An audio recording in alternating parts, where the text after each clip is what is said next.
Menko Marves Luhut Binsar Panjaitan mengaku senang atas perayaan ulang tahunnya ke-76 bersama sahabat-sahabatnya.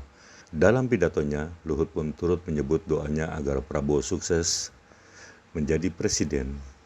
Luhut mengaku terkejut dengan kehadiran Ketua Umum PSI Kaisang Pangarep. Tak hanya itu, Luhut juga terkejut dengan kehadiran sejumlah tokoh seperti Wakil Presiden Republik Indonesia ke-10 dan ke-12 Yusuf Kala, hingga Presiden RI ke-6 Republik Indonesia Susilo Bambang Yudhoyono. Jenderal Prabowo, teman saya, Bapak Burja Bakri, sahabat saya ada di sini, dengan Ibu Tati, Ketua MPR Bapak Bambang Susatyo, teman-teman Menteri, Pak Mahfud dari sini, Pak Anas, dan ada semua hadirin yang bergerak, Pak Sete, dan juga Pak Mahendra, Pak Sintong. Pertama-tama izinkan saya mengucapkan rasa terima kasih begitu besar kehadiran Bapak dan Ibu yang sangat berarti di hari ulang tahun saya yang ke-76 ini. Saya sangat beruntung dan diberkati oleh cinta, dukungan, dan kehadiran keluarga serta Bapak dan Ibu sekalian dalam hidup saya. Saya juga ingin menyampaikan rasa terima kasih yang tulus kepada keluarga saya, khususnya istri saya yang selalu menjadi sumber kekuatan dan inspirasi. Kalian adalah tempat saya pulang dan meletakkan segala beban kehidupan. Serta Bapak dan Ibu rekan kerja yang hadir di sini, terima kasih atas kerjasama, kepercayaan dan persahabatan yang telah kita bagi selama berpuluh-puluh tahun. Kita melewati banyak tantangan bersama dan itulah membuat kita lebih kuat. Dan saya bangga dan bersyukur memiliki Anda semua dalam hidup saya. Di usia yang ke-76 ini, saya ingin berbagi harapan bahwa kita dapat terus semua bersama-sama menghadapi masa depan dan semangat dengan tekad yang sama. Semoga kita terus memberikan dampak positif dalam pekerjaan kita, keluarga, dan masyarakat. Saya juga berharap Tuhan masih memberikan kesehatan bagi saya, kedamaian dan kebahagiaan untuk kita semua hidup dan masih bisa berbakti pada bangsa dan negara ini.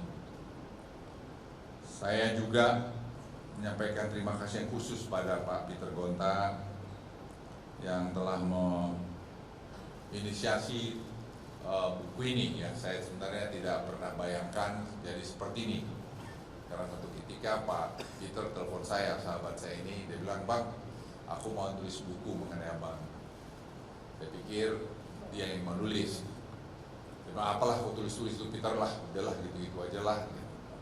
Tapi dia bilang, "Enggak, Abang tuh punya unik cerita yang bisa di-share pada orang lain di kemudian hari." Dan dia cerita, saya katakan silakanlah kalau kau mau suka-suka melah situ gitu. Nah, sejak itu kami komunikasinya tidak tahu banyak, tapi rupanya Peter berkomunikasi juga dengan istri saya dan anak-anak saya. Dan sekali-sekali juga ke saya, jadi saya juga tidak terlalu tanya. Dan saya terus terang surprise waktu Pak JK bilang saya hadir waktu di tempat di Saudi. Saya tidak tahu bahwa Pak JK juga diundang, Pak. Dan saya tidak lebih kaget lagi, saya nggak tahu Pak SBY diundang juga, baru saya tahu tadi, Pak. Jadi mohon maaf kalau ada penerimaan yang kurang lebih di sana sini. Tapi saya sekali lagi terima kasih pada Pak Peter Gonta yang telah memberikan hadiah yang sangat berarti dalam hidup saya. Karena tulisan itu bermakna dari berbagai pihak. Pak Rizal Ramli juga hadir di sini yang berikan komentar, semua punya hak berikan komentar dan melihat sisi-sisi kekurangan saya dan juga apa kontribusi saya dalam perjalanan hidup saya maupun dalam negeri ini. Saya terus terang merasa bahagia karena banyak orang yang telah berkontribusi dalam hidup saya. Dan saya terima kasih sekali lagi pada Bapak Ibu sekalian, pada Pak Prabowo yang sekarang sedang bersiap-siap run untuk jadi presiden. Ya, kita doakan biar dia juga bisa sukses dalam perjalanan hidupnya. Juga saya lihat ada, tadi saya surprise juga, saya nggak tahu ada Kaisang diundang, ada Kaisang masih di, ya Kaisang diundang. Saya juga terus terang Pak Prabowo, saya nggak tahu juga bahwa Kaisang diundang gitu. Tadi saya baru tahu, oh Kaisang ada hadir di sini. Saya saya langsung bilang, aduh Kaisang kamu hebat. Jadi saya lihat ada generasi muda tampil lagi, itu juga semua memberikan harapan kepada kita semua. Mari kita dorong semua ini supaya bisa baik, dan itulah warna Republik Indonesia yang kita cintai ini. Kita tidak boleh berburuk sangka, begini begitu, tapi biarkanlah dia mengalir begitu. Karena saya juga waktu muda saya selalu kadang cepat berburuk sangka, tetapi pada sebenarnya tidak begitu. Saya secara khusus Pak SBY, Pak Kala, Pak Mahfud, Robert Gumede ini adalah orang yang mengenalkan saya Afrika. Jadi selama 7 bulan terakhir ini, let me speak in bahasa Robert. Saya ada 3 kali pergi ke Afrika. Saya lapor pada Presiden sebelumnya, saya katakan karena Presiden memerintahkan untuk membuka pasar di Afrika. Terus saya berpikir apa yang saya harus lakukan. Kami hadir, saya sebagai pembicara juga di Davos, World Economic Forum, dan Robert juga ngatur pertemuan saya dengan Presiden Felix dari Kongo, dan saya berbicara sama beliau di sana mengenai tropical forestry dan critical mineral. Dan saya sampaikan sama dia, sama Presiden Felix, bahwa saya bilang, Mr. President, I think it's about time buat kita negara-negara berkembang ini menentukan nasib kita sendiri. Seperti Indonesia sekarang ini, saya bilang kami ban semua yang kami bisa lakukan dalam negeri, dan kemudian nanti baru kita ekspor dalam value added-nya sehingga bisa dinikmati oleh bangsa Indonesia. And you have right also to survive, Mr. President. So, dia dengarin saya sangat, dilihat saya sampai tidak berkedip matanya kalau saya berkata. Dia bilang, kamu bisa ke Afrika, saya memang mau perjalanan ke Afrika oleh Robert Gumede. Robert Gumede adalah teman baik daripada Presiden Felix. Dan saya pergi ke sana dan diatur saya ketemu Presiden dari DRC, saya pergi ke Kenya, saya ketemu Presiden Ruto juga, Robert yang ngatur. Kemudian saya pergi ke Zimbabwe, juga ketemu dengan Presiden Cameron, juga diatur oleh si Gumede, dan juga saya pergi ke Tanzania. Saya baru tahu betapa mereka masih mengingat spirit Asia Afrika itu, dan tidak pernah kemudian mengeksekusi apa what next. Spirit daripada Asia Afrika adalah dekolonisasi, dan spirit yang dibawa atas perintah Presiden Joko Widodo sekarang ini adalah tadi prosperity and equality.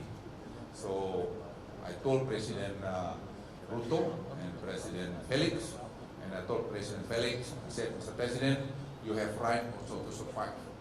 So you have to fight for the interest of your people. That's what happened with my President Indonesia. Saya jelaskan sama dia panjang lebar, saya kasih note saya. Dia bilang, Mr. Luhut, General Luhut, I want you to help us to do this. Sehingga saya selama 7 bulan terakhir, Pak SBY, Pak SBY, saya ketemu dengan Presiden Felix, dan saya Presiden Ruto, dan saya bertemu juga dengan Presiden South Africa, Presiden Cyril. Dari situ kelihatan waktu kunjungan Presiden Jokowi disambut sangat istimewa dan sangat baik, dan saya pikir Indonesia harus mainkan peran itu ke depan ini, dan pengusaha-pengusaha Indonesia seperti yang dikatakan oleh tadi Robert, the future is Africa. Africa is going to be 2 billion people for the next 30-40 years, dan mereka sangat kaya dengan critical mineral dan juga lain-lain. Tapi mereka juga sangat tidak suka pada kerjanya. Bapak Ibu sekalian, saya bercerita ke situ. Terakhir penutup dari saya, sekali lagi terima kasih atas semuanya, dan pada Pak Susilo Bambang Yudhoyono, Presiden ke-6 Republik Indonesia, terima kasih Pak, Bapak sudah hadir di ulang tahun saya yang saya tidak pernah duga Pak, Bapak datang di ulang tahun saya, dan juga Pak Yusuf Kalla sebagai Wakil Presiden Republik Indonesia ke-6 juga, dan juga Pak Mahfud, sahabat saya, dan Jenderal Prabowo yang kami dia bilang alfa sama alfa ya kadang-kadang, tapi kami punya spirit yang sama, dan ya kadang kami beda, tapi ya kami saling mendengar dan juga saling menghormati. Dan sini banyak lagi Pak Bambang, terima kasih Ibu Menteri Luar Negeri ini, yang Bu Retno yang kadang-kadang suka ngomelin saya juga, gitu. Tapi saya bilang paten Bu, tancap aja gitu. Jadi partner saya Bu Retno, terima kasih. Ya, saya terima kasih Pak Rijal, Anda datang juga walaupun kita berkelahi. Ya, ya ada beda, tapi ya ini Bang Hendro, Bang terima kasih, dan ya ini banyak teman sekali yang saya tidak bisa sebut satu persatu. Ada si Pak Dahlan Iskan yang saya suka juga telepon beliau kalau ada apa-apa yang saya tanya pendapat dia. Ya ini Pak Mahendra juga. Ya saya mohon maaf sekali lagi, dan kepada semua teman sekali lagi terima kasih dari lubuk hati saya yang paling dalam. Saya tadi membaca ini karena saya takut saya keluar air mata karena saya sangat terharu dengan semua apa yang Anda kerjakan. Terima kasih Pak Cete. Wassalamualaikum warahmatullahi wabarakatuh.